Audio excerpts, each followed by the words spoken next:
pada pertemuan ini, kita akan membahas mengenai bab 7 terkait System Thinking dan The Organization. Jadi kalau minggu lalu kita sudah belajar mengenai organisasi pembelajaran, sekarang kita mau mempelajari lebih detail elemen yang ada di dalam organisasi pembelajaran itu. Ya, kalau di-recall sekali lagi, organisasi pembelajaran itu kan akan terus-menerus belajar gitu ya. Jadi kita akan mencoba memperluas kemampuan untuk menciptakan masa depan yang lebih baik. Diharapkannya seperti itu. Nah, di dalam situ otomatis kita harus bisa memiliki unsur creative orientation, di mana kita ada keinginan untuk bisa membuat organisasi itu menjadi unggul. Kemudian terkait generative conversation-nya adalah di dalam kita membuat penciptaan tersebut dibutuhkan dialog yang mendalam dan bermakna, sehingga di dalam organisasi itu tercipta kesatuan terkait pemikiran dan tindakan yang akan disetujui untuk dilakukan. Nah, yang tidak kalah pentingnya ada yang namanya sistem perspektif. Ya, di sini semua kemampuan dibutuhkan untuk melihat secara holistik atau keseluruhan. Ya, secara keseluruhan dalam organisasi tersebut kita lihat juga per bagian-bagian yang membentuknya. Dengan cara kita melihat keterkaitan antar bagian yang membentuk keseluruhan organisasi tersebut. Nah, ini yang kita pelajari selama ini dalam berpikir sistem. Nah, apa saja sih kemampuan inti dari organisasi pembelajaran? Pertama adalah personal mastery. Di sini ada keinginan yang tulus untuk melakukan yang terbaik, ya, untuk mencapai tujuan yang kita sudah inginkan tadinya, ya, dengan adanya komitmen di situ. Kemudian yang namanya kemampuan kedua adalah share vision, ya. Di sini kita harus bisa menyelaraskan beragam pandangan dan perasaan ya, dengan cara kita memberikan berbagai macam contoh atau tindakan yang nantinya bisa dilihat oleh orang lain ya. Tentunya dengan perilaku ini harus mencerminkan apa yang kita tuju ya. Perilakunya harus mencerminkan visi misi yang mau kita lakukan, mau kita tuju itu.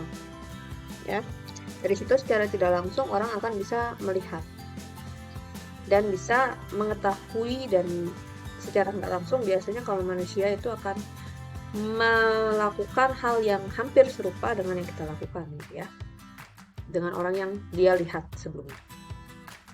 Kemudian kemampuan terkait mental model dan leadership ya.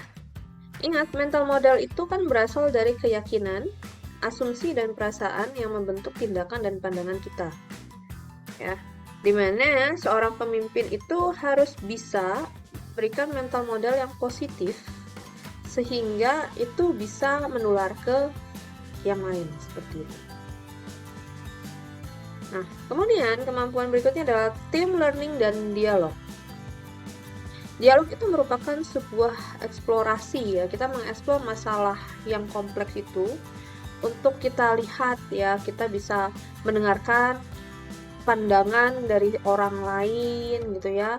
Lalu kita juga bisa sambil men-challenge pandangan yang kita miliki gitu ya. Jadi kita melihat dunia ini secara keseluruhan, organisasi ini secara keseluruhan, bukan hanya berdasarkan sudut pandang kita saja. Dan kita di sini harus belajar untuk menerima keberagaman yang muncul. Kemudian kemampuan yang berikutnya adalah terkait sistem thinking, di mana kita bisa melihat sesuatu secara keseluruhan.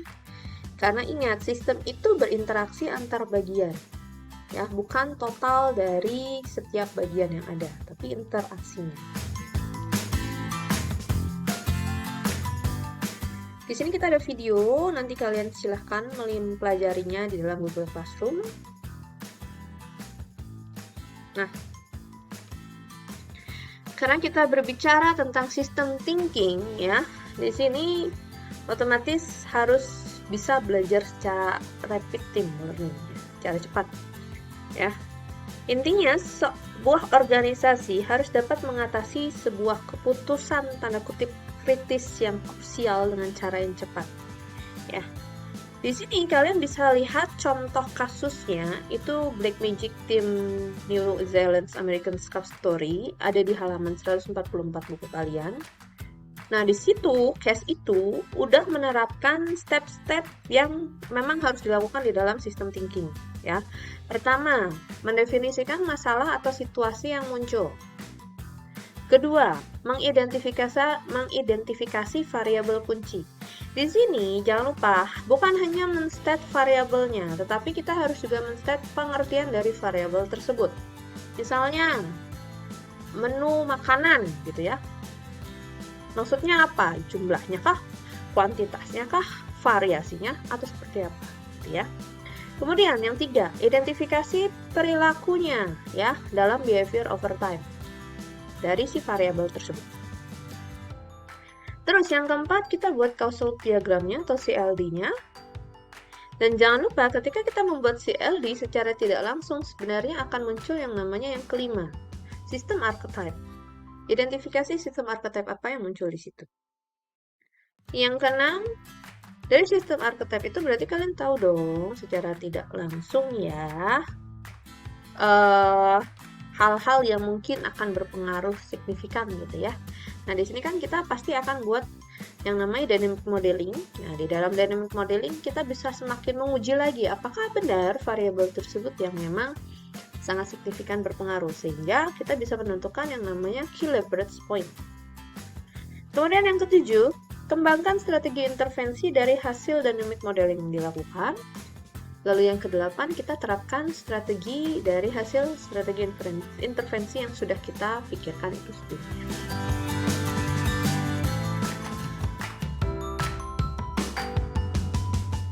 Demikian presentasi untuk materi pertemuan minggu ini. Terima kasih.